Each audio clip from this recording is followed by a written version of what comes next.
Welcome to CATEX TV. My name is Frank Fortunato. Today is Wednesday, January 30th, 2013.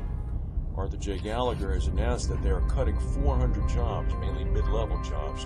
This came in connection with their quarterly earnings report, in which they indicated that organic growth, in fact, had picked up. They did take a charge, a write-down of about $12.3 million, though, related to the cost of implementing those job cuts. They said that the cuts are going to increase productivity and improve technology utilization. Bill Berkley, who many people regard as the smartest guy in the industry, warned today in Insurance Day that the industry has yet to fully recognize the impact of diminishing investment returns on their business. Any bank account saver knows that the interest rates are really low, but Mr. Berkley apparently doesn't think the insurance industry has yet factored them in. He said insurers will need to knock off at least 5 percentage points of their combined ratio to account for their low interest rates. He says that people have not yet fully recognized how much they will have to raise prices. In the past, a 95% combined ratio would have given you a good result. Today, you have to work to get that down to 90%. His son, Rob Berkley, the insurer's president and chief operating officer, said momentum on pricing increases for premiums is building in the market. He was asked if this was a trend he expected to continue. He said it will not be a perfectly smooth curve, but I don't think it ever has been. The loss in South Korea is adding to uncertainty surrounding the financial strength of one of the Islamic world's big reinsurers, Best Re, which is a subsidiary located in Malaysia of the Islamic Arab Insurance Company, was downgraded by Standard & Poor's, supposedly because of the large, previously unexpected exposures to liabilities in South Korea relating to losses of telephone handsets. Whatever that means, we'll try to find that out. Hank Greenberg has written a book. As you can imagine, it is filled with all sorts of recriminations about the U.S. government's intervention in saving American International Group.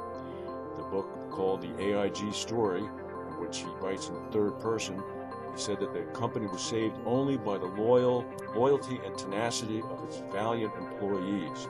This is just one of the many parallel universe moments in this part vanity, part vendetta work, which Greenberg co-authored with a law professor, Lawrence Cunningham.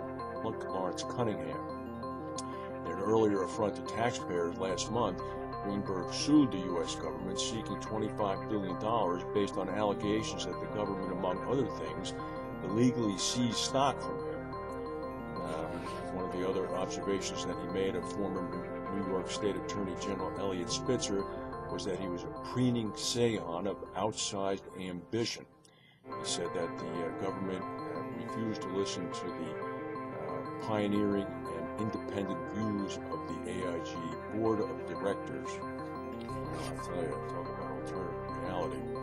More big trouble wind-wise and rain-wise in Australia. The New York Times is reporting punishing winds and torrential rains have killed 4 people in 2 of Australia's most populous states today. The floods add one more blow to a barrage of destructive weather in the country, which had been in the grip of a searing 4-month heat wave and scores of wildfires before the remains of tropical cyclone Oswald made landfall last week, beginning heavy flooding. In Mozambique, about 150,000 people have been displaced due to intense flooding. This is according to the UN. 40 have been killed so far. The UN said this morning that the number displaced is expected to rise to about double that by the end of the week. And here's a very interesting story. 7 years after suffering a massive stroke, ex-Israeli Prime Minister Ariel Sharon has surprised his doctors by displaying a certain degree of consciousness. This is according to an expert who examined him using an MRI. There's no indication that he's about to wake up from the coma, but apparently the signs that the doctor saw from the 84-year-old Sharon in an exam last week are encouraging. They say that the machine detected brain activity when Sharon was shown photographs of his family and also when he was asked to imagine his home. The findings suggest that despite Sharon's state, he might be listening, and some important information gets into his brain and is being processed. The doctor said he might be awake and there is a chance that he is conscious, but because of the paralysis suffered by his stroke, he may not be able to respond physically. Wouldn't that be interesting if he woke up? Talk about a wild card in Israeli politics these days. That would be a difficult one to top. That's the news for today. If we have any breaking news, we'll come back and tell you. Thank you for watching, and we'll see you tomorrow.